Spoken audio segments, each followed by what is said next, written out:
Wiiki eno Gavumenti yasaba minisitule y'ebyobulamu okutangaza eggwanga ku bikwatagana n'ekirwadde kya kinyenyamutwe era ku Lwokusatu lwa Ssabbiiti eno ababaka ensonga eno bagikubaganyako ebirowoozo. Gavumenti yategeeza nga bw'eriko obukadde 73 bwefunye ku obwo 133 mu bwangu okubaako kyekolawo eri abalwadde bano.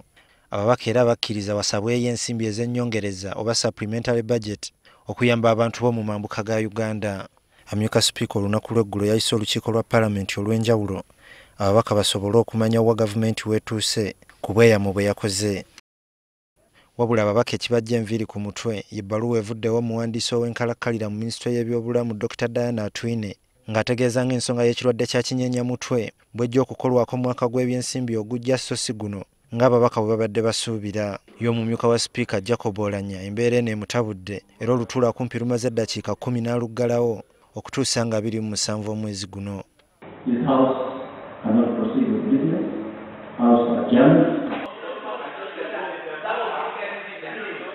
Kino nno kitabudde ababaka. After the House resolving that we should find money immediately as an emergency to service this case, this letter is coming from the ministry, and this letter is asking the Ministry of Finance to find money in the budget of 2018-2019 to handle the issue of nodding syndrome.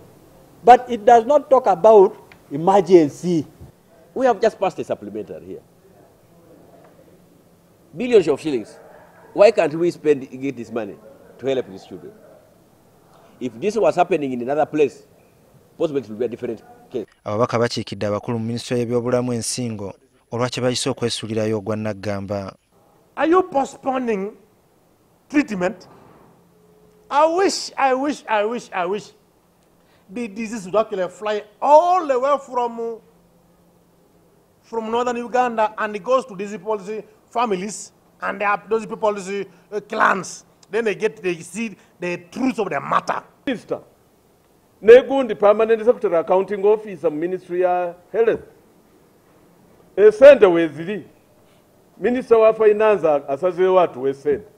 Parliament ekoze resolution in the yes sente zino zigende zandibadde zagenze nadda.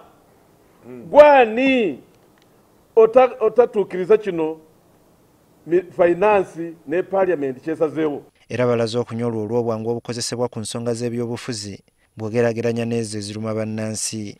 Bwe twogera abantu bafa baanaani enkuyanja y'esente yiyo kati etambula mu ba new heroes mubategedde new heroes ba 317 babadde kiboga ne bali omusimbi omuyitirivu obungi. Minisita omubeezi w'ebyensimbi David Bahati atutegeezezza nga b'ensimbi bwe bazirina era nga wakwogerako ne bakulu banne mu minisitule y'ebyobulamu. Esente zo ziri tetuyinza kutafuna 1.2 billion for emergency.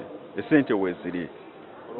Kati ku Lwokusatu lwa wiiki ejja ababaka bano basazeewo okugenda mu mambuka ga Uganda eri abalina ekirwadde kino. Kizibu kya pate kino kizibu kyaffe ng'ababaka ffenna mu constituency zaffe tuvuddeyo tugenda kisupportinga. Ku Lwokusatu tugenda kutambula tugende northern Uganda tulabe eno endwala ate tulabe lwaki minisita agamba nti tewakyaliwo abantu abalwala nodding disease. Wabula mu kaseera kano abantu ba mu mambuka bakyabakwasizza Mukama. NTV gye buvuddeko katono twakutuusaako embeera abaana bano gye balimu mwe twazuulira nti bwe bafuna ebyokulya basobola okubeera yaddeyaddeko.